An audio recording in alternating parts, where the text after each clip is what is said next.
Because think about when you've got $100 million, every phone call you get, somebody wants something. And that's part of our training. We never ask for anything. And really, we never Mm, take anything. That's part of being an advisor. We are there for yeah. you and for the relationship that we build with you. It's not dependent on what you can give us or do for us. You're paying us money. We fulfill what we say we're going to do. Welcome to Career Coaching Secrets, the podcast where we talk with successful career coaches on how they built their success and the hard lessons they learned along the way. My name is Davis Wynn, and I'm the founder of Purple Circle, where we help career coaches scale their business to $100,000 years, $100,000 months, and even $100,000 weeks. Before Purple Circle, I've grown several 7- and 8-figure career coaching businesses myself, and have been a consultant at 2 career coaching businesses that are doing over $100 million each. Whether you're an established coach or building your practice for the first time, you'll discover the secrets to elevating your coaching business. Welcome to Career Coaching Secrets podcast. I'm Kevin, and today we're joined by Mark Demos. He's been in business for over 35 years, quite an extensive background too. I can't wait to get into the lore. But welcome to the show, Mark. Thanks, Kevin. Thank you so much. And I really appreciate you having me today. And good to meet you. Yeah, it's our first time meeting, and it's like, man, there's so many questions I have about your experience and all that, because your LinkedIn is pretty stacked. But let's go to the beginning. Let's start at the lore. What was the moment that you realized when you want to become a coach? And more importantly, turn it into a business. It seems like you've lived multiple lives before the podcast that we're talking I about. I Kind of fill me have, in. and I think even from the going back to high school, I went to a Jesuit high school, a very high functioning school, but I never really figured out I knew what I wanted to do, but it wasn't anything academic. I was going to be a professional sportsman. So what happened at the end of high school is there was a war on, and during that war, everyone got drafted. And so by the end of the war, my professional offer of a contract was still valid, but I decided to go to university, and I ended up coming to the US right the day I got out of the military. And so, but even then, it was somewhat struggling to know what direction do I go in. And it was psychology, theology, political science, various different aspects or focuses, but it took a while to figure that one out. So, I think a lot of people struggle from early on. And I think what I have done with what we do in the different businesses I've had is help people from a much younger age get a far better handle on answering the question, who am I? Because who am I as I go into the world of business or I look at career or college, that should be aligned with what are my innate talents and what are the things that motivate me most. It's not that there's always going to be a perfect fit for me at the beginning, but there should be something for me to aim at. And so, man, there's so many things because, like, honestly, when I was like that age too, that's how I ended up in pharmacy because no one ever taught me. I just literally looked in a book and I was like, hey, what pays the most within a short amount of time? That's how I chose pharmacy. And I'm kind of curious, like, who are the people that you typically help? It seems like you help out the youth trying to find their direction in life, but who do you kind of help at the We moment? really have, and I think we've done it in a number of different ways. We've run programs in very high functioning schools, in very wealthy areas like near Microsoft in Redmond and Seattle. And then we've also run programs in places like drug courts and first offender programs and out of school suspension, where a lot of these kids were simply kids who just didn't know what they wanted to do, why they were even sitting in a classroom. And so they would cause problems in school. There were also some of them who were highly exceptional in terms of IQ and academics, but they sat there and they were bored. One of my sons Hmm. was like that. He was bored out of his mind in a really good high school. He's got 140 IQ and he was sitting there and he knew much of what the teacher was about to say, never had to study for exams and passed everything. So, again, it's really understanding in terms of where young people's talents lie and to some extent trying to help them find a place where they can give time and effort to grow those talents. It doesn't have to be every subject. There's certain subjects we all need to know something about, to be able to really just even have a decent conversation in this world. So Mm, things like mathematics, even if you hate it, or geometry or physics, which I never really had a great enjoyment for. I loved Greek and Latin and history and political science and psychology, but you still have to do the others. I mean, you really need them at different times in life, not for every day, mm, but you need them just to have a generalized education. mm. And so, since you work with the youth quite a bit, are you often talking with their parents and whatnot as well, and dealing with the parents? We are, in the iteration of what we do now, it's very interesting because the focus in the last maybe 10, 15 years, and I've done this for 30 odd years, but a far greater focus has been on working with the children, with families who are exceptionally wealthy. And what happens in these exceptionally wealthy families is if you've got three kids very often, what happens is you've got a very successful parent or parents who create a business. They do very well. They have a great house. They have cars. They might even have a jet. They may have a lot of things. And I even have one of those people staying with me at the moment who flew in on Sunday night, who Mm, told me about his brother. And he said, a twin brother. And he said, no, he's up in New York now. He's working for the family company, but he's about to leave and go to another company because they're paying him a huge signing bonus. But a lot of that was part of the conversation was him saying, but who's ever going to be successful in our family? No one's going to be more successful than grandpa. Grandpa mm, built a multi-billion dollar business. He owns a major league baseball team, and he's in his 90s now, but, who's ever going to be as successful as him? And there's this sense, even from a young age, you want to compete and you want to find your place in the world, but how do you've got to change the definition of what success is. And that's not always measuring up to your father or your grandfather or someone in the family. It's really understanding who I am, what my talents are, and where I can take my talents to really be of service to this world in a profession or in a vocation or whatever it might be. My success is not in comparison to other people. And if we get caught into that trap, whether it's in a high net worth family or just anywhere really in life, we ought to try and beat really our own talent or, excel in our own and become something where we are.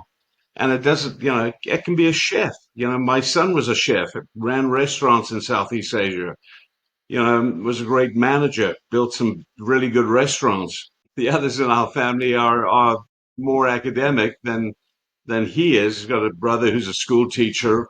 I've got graduate degrees in different areas, but my son, that's his pathway with a very high IQ. mm. Yeah, I've never really thought about the needs of the ultra wealthy and stuff, and I can only imagine these celebrities that we see who have kids and stuff living up to expectations of their parents or grandparents. That's really, really interesting. And so, I guess like the interesting part in my mind, if we're going to look at it through the lens of business, what does your marketing look like? Because I don't think these families would just click on a freaking Facebook ad and just be like, "Ooh, I want to work with Mark," right? It's probably more relationship based, but I would love to hear from you. It's exactly that. And it is reputation. When I started doing this, it was back in Seattle in the early 1990s. And I had landed in Seattle. And I'll give you just a brief part of my story to tell you how it is we do what we do. I was in a legal case. It wasn't a criminal case or anything like that. But I met someone who was one of the world's leading psychologists, but she was a forensic psychologist. And while Hmm. waiting for my work permit to come through, she said, would you go into my basement and I want you to go through 20 years of case files and I want you just to put them in order, catalog them. And while I was doing that, she was involved in a lot of very famous cases, from Ted Bundy, the Hillside Strangler, later on O.J. Simpson, Michael Jackson, various others. But I grew to love the process of discovery. And that's really what forensics is. Gather the information, know where to find information, And when you get it all together, that information tells a story. And so I started doing forensics, but I figured out very quickly that I didn't like doing forensics when it was death and rape and murder and all that sort of stuff. So I've always been very creative in the things that I've done. So what I did is I continued to use forensics, but as a tool to discover talent in people and to be able Mm, to look at people, to do history in people, to be able to talk to witnesses who've seen people perform, expert witnesses, mm, peer witnesses, to be able to do certain testing, just like you would in a DNA lab. You can use things like strength finder, values in action. There are 100 different kind of tests and profiles out there. But I was able to take that forensic process and turn it into what I call positive forensic profiling, which again is we still use that in the work that we do today. And it's just as relevant and sometimes more relevant in the lives of people who have everything because they have no need to discover anything. Their lives will always have enough. And I think what happens when you get to see this world behind the big walls and the jets and everything else is you find people who are in many ways hopeless because they never have to strive for anything. They become very weak. They're highly anxious and they've tried everything. They've gone everywhere. They've done everything and they still don't know who they are. And so they live in a world of mm. real hopelessness because they never have to do a thing. And people, a lot of people think, oh, I'd love that. I'd give me a day with a billionaire or multimillionaire. You know, again, what we see is great sadness, high rates of suicide, drug addiction, overdoses, because they're trying to make life work in a world where they don't have to do anything and they will always have food on the table, a house, cars, and everything else. So anyhow, that was kind of doing the forensic profiling. I started working with Microsoft and executives, and I started working with a lot of venture capital companies, which in the late '90s were very big in Seattle. There was a lot going on there. There was a lot going on in Silicon Valley. So I'd work with these executives, supposedly doing executive coaching, but it always ended up talking about their families. It was their family Mm, lives that needed help. They had a son who was doing something, who had run away. They had a daughter who was dealing drugs, and wasn't going to school. They had a lot of stuff going on. And with my background in psychology, I created a model where I would go into the homes and I would work with the parents and I would work with the kids. I would work with the school. I would work with everyone that could be supportive of and could bring some sort of put walls around these kids in terms of mm. accountability and then help them find more about who they are and what they do well in life. And I don't know how much you know about the process of flow. Have you ever studied flow? The like you're talking about like working flow and that green book with It's that by a weird guy last name called, that starts with the M. yeah, Six Cent Yeah. Mahai is the guy's name. Yes, yes, And Mackay, yeah. that's when I coached cricket. I brought up in the British Society. So, I've always been very interested in coaching, but also not just in sports, but in life as well. And one of the basic formula for discovering flow is when you identify high talent in someone, you have to match that high talent with a high challenge. So it was like my son. My son was in Redmond High School, but he wasn't challenged and he had a high level of talent, of academic and intellectual talent. And so he was bored. I got called in a couple of times by the school psychologist to say, your son doesn't pay attention. He draws cartoons over everything, but yet he's passing everything. And, that's no different in the work environment. Gallup with all their work, their Q12 and their analysis of a lot of work, it's exactly the same thing in terms of engagement. You can't be engaged and you can't have a sense of when you go to work for 8 or 10 hours and you look up and it seems like 2 hours has happened and your 8 to 10 hours is done. because when Mm, you experience flow, that is when you bring your talent to work and that talent is challenged for the most part, time flies. Emotional problems mm, don't seem to enter that world. You're focused, you're working at the best of your ability. But mm, when you don't have talent, when you have never understood, never figured out what you are exceptional at, that is better than average and something you can repeat over and over again at a higher level, mm, and you lack talent, but you've got a high challenge, you're anxious. You don't want to go to work because you know you're probably going to look like an idiot today. You're gonna mm, fail at something. You're gonna mess up again like you did the other day, and you don't understand things like other people understand them. And mm, in the same way, if you've got high talent and low challenge, you're bored. If you've got low talent and the high challenge, you're anxious and you're worried, and you make more mistakes than other people. But when you experience flow, high challenge or high talent meaning high challenge, that mm, changes the equation to experience flow. That is much mm. better output. You know, time does fly. You perform at a high level of ability. Your output's good. You lose So sense of that's time, very much space, part of and talent yeah. analysis. That's where you want to go to. It's really interesting because I don't think a lot of people understand the world of like ultra high net worth families and Hmm. dynamics and all that too. And you've really done a lot to kind of like highlight the, I don't know if I would call it problems, but kind of like their situation, right? One of the things that I'm really curious about is like, okay, you created this business, right? Serving these people. Hmm. And so it's not like getting someone low your lawn, right? Like that's a very clean cut transaction. Hmm. What you're dealing with is very highly emotional. And so how does It one is. begin to, you don't have to give the exact numbers, but how does No, one no. begin to like price or like create different services for these families then? Yeah. When I started out obviously with an hourly charge. My very first group in coaching was a group of executives from Microsoft who came down to my house. I lived on a lake by Microsoft, and they would come down and we sat around the big dining room table, which looked out in the lake, and I had like 12 people. And it was really great. It was called Strength to Strength, understand your strengths and use your strengths. And it was right when Gallup's Strength Finder came out. Strength finders. Yeah. And so I charged by the hour, but then I charged, obviously it was like a 10 session group.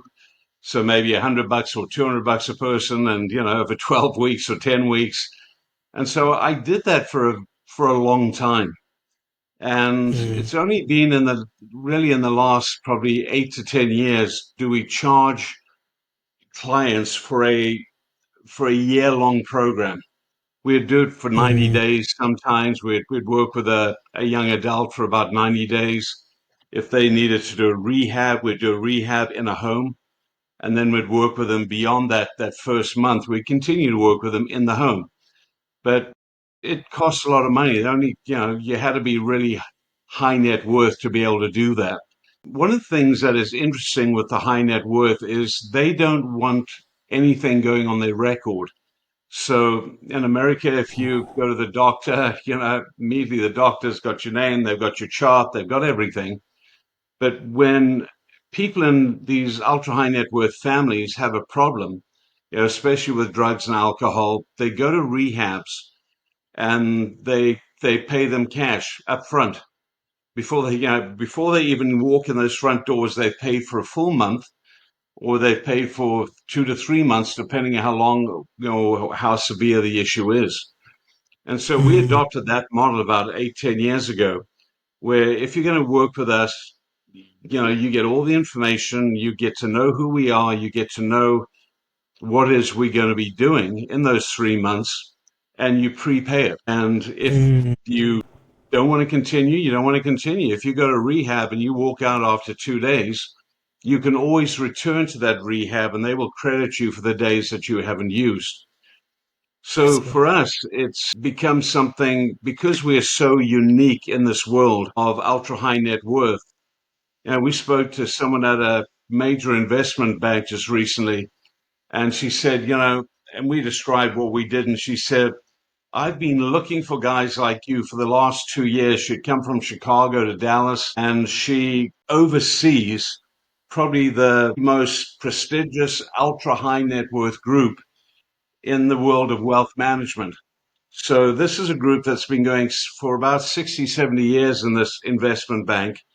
And these are all people with at least $300 million in investable assets that I can put it anywhere I want. And then they've probably got another 150, 200 million in jets and homes and everything else. So these are very wealthy people. But she said, Mm, I didn't know people like you existed. I've been looking for people like you. And we've had that same kind of statement made continuously whenever we new family hires us. They'll say, "But I've been looking for people like you for a long time." And so mm, my wife is a psychologist. About 2 years ago, we were charging a lot of money, but about 2, 3 years ago, we got a new client in Dallas, and my wife said, this is going to take a lot of work with us working with this family. She said, double whatever you asking, double, and I did, and there wasn't no one blinked. No one, I always had a little hesitancy in charging that sort of money. In all honesty, I mean, she had gotten me to go through and list all the time that I would spend with clients. And, sometimes in a month's time, I would text a client and get text back, probably 800 texts. And lawyers in America, for every 20 texts, they count that as an hour worth of their work. So I was doing mm, 700 or 800 just texts, not phone calls, not meeting them in person.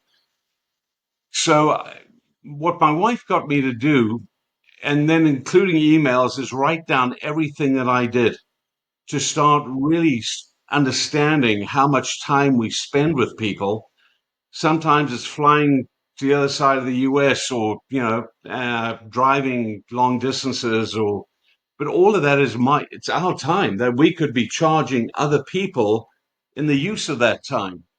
And so mm, in doing that analysis and writing down everything, how long the phone calls were, it really came up that what we started charging was vastly more than what I thought was a very high number back then. And again, you've got to understand there was no one to compare to, because I know no one who does what we do. I know psychiatrists will go and do some work. They'll do some testing, or clinical psychologists will do some sort of evaluation, stuff like that, or they'll go to intensive weekend therapy. But no one does what we do, where we engage now a family for a year at a time, where we work on legacy, we work on who are you, what's your history. You're going to do all the talent profiling, just like you would a wealth manager manages a financial portfolio. We want to know what that family's human capital portfolio is. So, what is the mm, value of each life? How strong is the marital relationship? How strong is the parental relationship? What are the natural talents and motivations of that family and those children? They might be 6 years old, they may be 18 or 25 years old, but we want to know mm, what the value of that family is. Because family offices, most high net worth people like that have their own family office. mm, They have their own business that it's like a little bank that takes care of their money. It invests it and manages the risk of that money. And we do that for the family now, but in human capital. That is, what direction do you want to go in life? When you retire at the age of 55, what do you want to do? And mm, there are a lot of questions, when kids leave home and you're a mom and you've been taking care of those kids in one of these families, and you've had five nannies as well and tutors, and all of a sudden you don't need them anymore.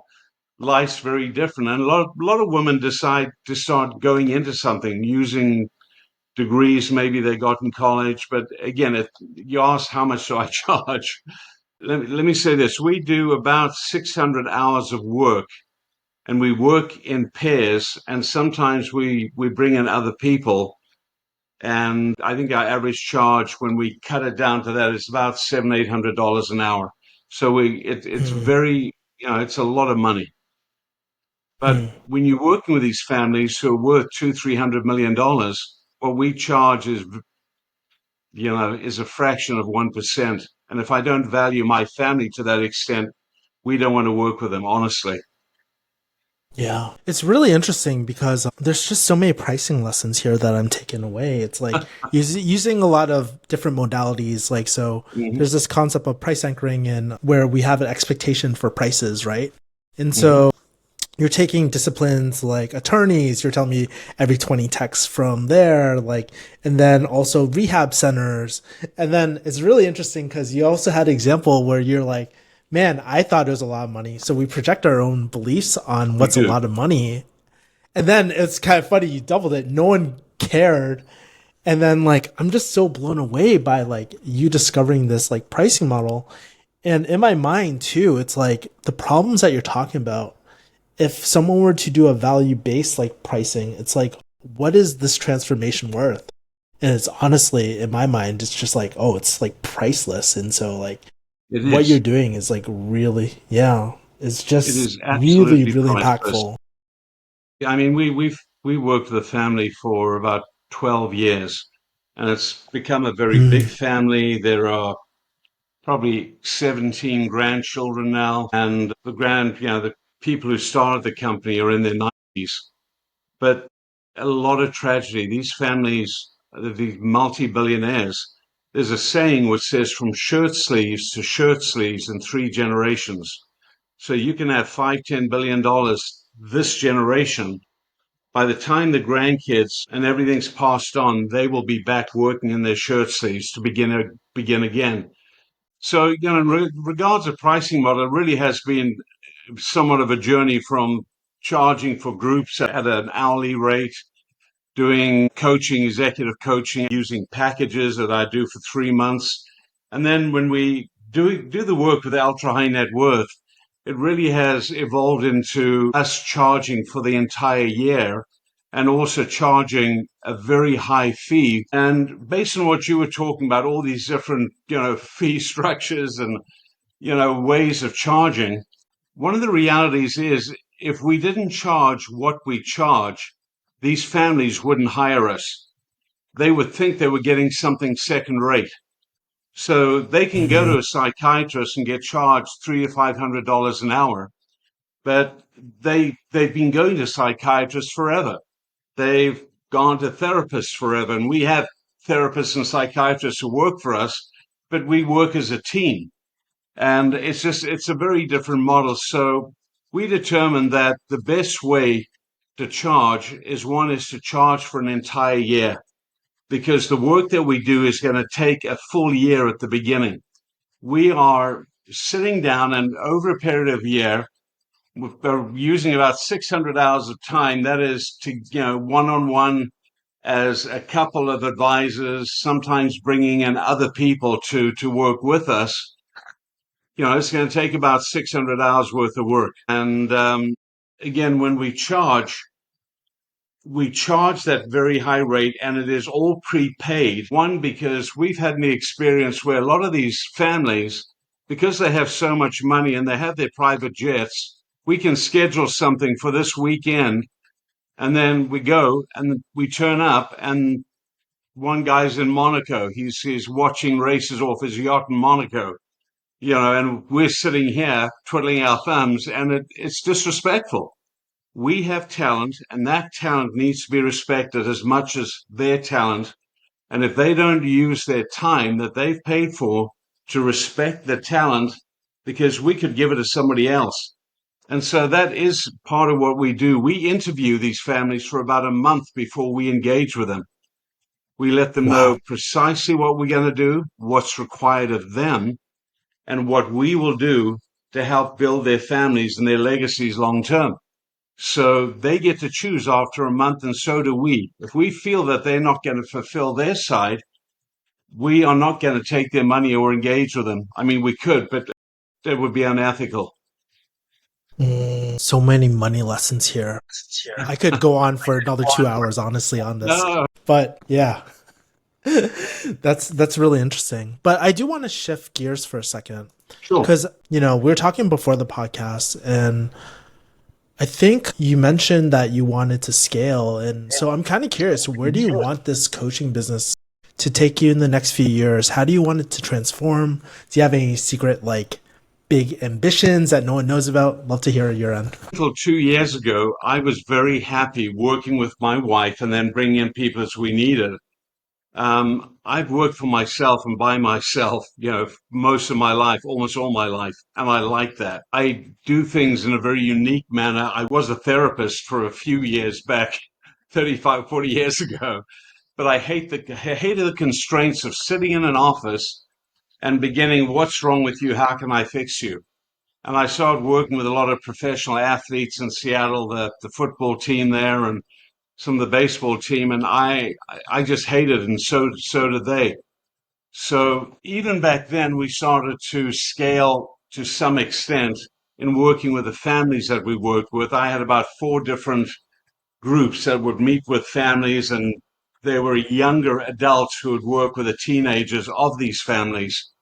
But then for the next many years, next 30 years, I worked for myself. And then for the last 15 years, worked with my wife who's a psychologist. And about 2 years ago, 18 months ago, we were contacted by a major investment bank who, when we work with a family, we don't say, so where is your family office or where are your investments? Who's taking care of the Goldman Sachs, Fidelity, JP Morgan? We don't ask questions like that. That's none of our business. We want to know Mhm. about the people. So what had happened is one of these big investment banks had gotten a number of very positive reviews from clients about our work with them. So they had contacted and Really? told their advisors, "Hey, you need to talk to these guys. You need to find a way to work with them because they've really impacted our lives and our families." So we got a call from one of them, and they connect us with the head of different departments, and they thought that we were ready to start. They were going to fly us to the West Coast, put us in front of two or three hundred of their wealth advisors or managers, and we were going to talk to them. And they said, it doesn't matter how many, whoever wants to work with you, it's up to the wealth manager. And we thought even back then, if we got 10 of these, if we had 10 wealth managers respond, we'd be done as a company. We could not respond to that because even now we would have two of our human capital advisors, legacy advisors, can work with probably two families a year, three at the outside, because it's so intensive in terms of getting close to building trust with those families, getting to know everyone in the family, learning the dynamics of the family. And so what happened was that it wasn't that the invitation was closed, the invitation remained open, but we had to scale and start scaling very quickly. For me, that was kind of very uneasy in a lot of ways because I do things the way that I've done them. And I've continued to have referrals for 30 years because all our business comes referral from referral from referral. Nothing comes through the website. I don't think we've ever had anyone come through the website. But I realized at a certain age, I could continue doing this for a few more years and sail off into the sunset. But I've always been very innovative, very creative. And so my wife and I sat down and decided, well, how could we train a whole group of new advisors who will work with us? How will we communicate to them what we've done with the two of us? And so since the beginning of this year, we've been training an additional 7 or 8 people who are becoming advisors with our company. Once we've trained them, I believe we can scale to 25, 30 very quickly. One, because we have really put down that training process and all the real content that's necessary for new advisors to learn. And we can scale very quickly from that. And that's the intent. So in the meantime, not only did that large investment bank, we're still connected with them, but we got contacted by an even bigger one. And What? That's JP Morgan crazy. is really the biggest. So we number Mm. two and number three have both come to us, and both are wanting to find ways to work with us. We've had a bunch of meetings with the number two in the U.S. in terms of investment banks, and this one has, I don't know how many family offices associated with it, but it's the one with the 700 family offices worth over 300 million and above. The other one is really just getting into the family office business. They've just used wealth manager model up until this point. We have found ourselves in a position where we alone have been identified by number two and number three largest investment banks as providing a service that they see as absolutely essential for for the families that they serve and for the family Hmm. offices that are attached to them and use their products. One, because when you look at wealth, wealth is managed by these wealth managers. These are attorneys, trust attorneys, financial planners, people who are economists, who know, people who work on Wall Street, they invest the money. They're responsible for that financial portfolio. But when you have a family that is disintegrating and that money's getting bigger and that family is breaking apart, when that family breaks apart, no matter how much money is in that financial portfolio, it gets fractured, it gets blown up, Mm. it gets spread among everyone. And so that family office doesn't last to the second generation. Only 30% of, or 20% of family offices will exist in the second generation because the family disintegrates that quickly when you've got kids who are inheriting money that they never created, they never sweated to build that money. All they've done is, go on great vacations, go to great schools, live in great houses, but they have done nothing to create it. Mhm. So it's a very different world, and we are training advisors very methodically, and we will scale very quickly. And this person who's visiting at the moment with us is from a multi-billionaire family. In his 50s, he's just finished a master's degree in clinical mental health. So what he's going to be doing with us is he's going to be working with kind of the 22 to 35-year-old age group. They call the rising generation. These are the generation that the baby boomers are passing the money on to. And the question that all the big banks are saying is, well, what are we going to do now? Because the wealth advisor for the father or the founder doesn't want to stay with the child who's inheriting the money, doesn't want to continue using that wealth manager who's connected to an investment bank. And so the first investment bank that contacted us said, we know within 20 years, 80% of our wealth advisors that work with these families now will no longer have a job. That the next generation who inherits it is going to use AI. They'll use their buddy from college. They'll try it by themselves. But money might be there, but we don't have control over how it's used. And so our worry is huge. Wealth advisors who are saying, well, our company's got these products. This is what you need to do. We meet 4 or 5 times a year. We do the report at the end of the year. How much we made? But it's all in that bank. But when the next generation comes up, maybe they want to change banks. So that's why they're looking at people like you because you keep the relationship together. That makes so That's right. much sense now. And we build the family, Man, those two things. that's so interesting. Yeah, it is. Yeah, this is not my typical podcast, by the way. But as you are scaling, what are some challenges that you're going through that you're noticing in your business right now? It's really that transition. We have never lacked for clients. My wife Mhm. and I, there was always a waiting in the wings, or we might have two clients and one waiting, and then it's one.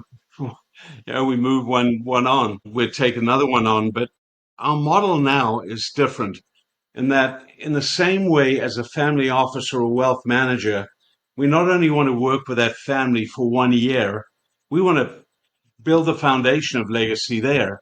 But we want to work with them in perpetuity, the next year and the next year and the next year. We want to grow with Yeah. that family.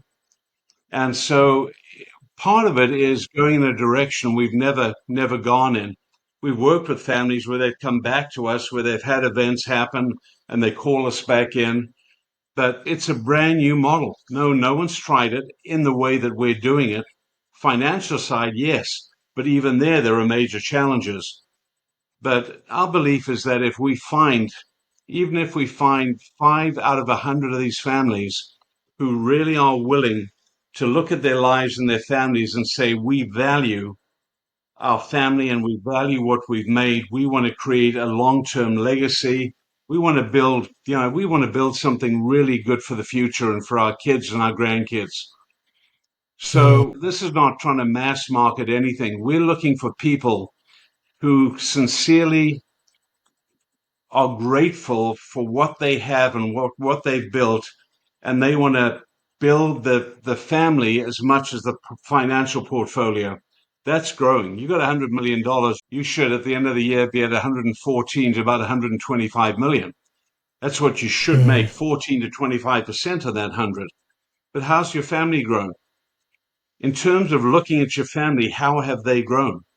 So part of it is we have processes where we can measure that. We can measure well-being. We use the positive forensic profiling. In some of the other challenges, it's worked well so far on a small scale, but the question is, how do we find advisors? People want to become a wealth manager because you can go become a hedge fund manager, or you can go work in Wall Street or try and get in a family office. Yeah, and you can get paid your three, four, $500,000 a year. But if you're going to work for us, you could make that, but it's being made in a very different way, very different way. So it's how do Yeah, we because select it's advisors? Because those guys have law degrees and they have, their financial, they've got business degrees, etc. We're looking for a different kind of person. and someone with probably really high EQ because you're dealing with very intricate, like you're dealing with You so are. many different nuances and dynamics going on too. Wow, So yeah, Mark. Oh we're building yes, the go ahead. model. We really are. But sorry, go ahead. No, I'm No, Mark, I could literally spend so much more time talking about the mindset of the ultra wealthy and all that, and yeah, more on how you built up the business. You're a man of many stories, and I just want to thank you so much for coming on this podcast and sharing no, your my wisdom. pleasure. How do people find you? How do they connect with you? You just go to the legacyforum.com Hmm. and the website that's there now. And in about 6 weeks will be another website, but same domain. It is. It's a website that got put up. Yeah, we've had it for a long time. I've had websites since about 1998, right when they came out. Much better ones than this one is, but this is going to have a lot more ability in terms of libraries and videos, etc., for our clients to be able to connect as well when they want to connect. They're very secretive, these families, and for good reason. Yeah. Because think about when you've got $100 million, every phone call you get, somebody wants something, and that's part of our training. We never ask for anything, and really, we never Mm, take anything. That's part of being an advisor.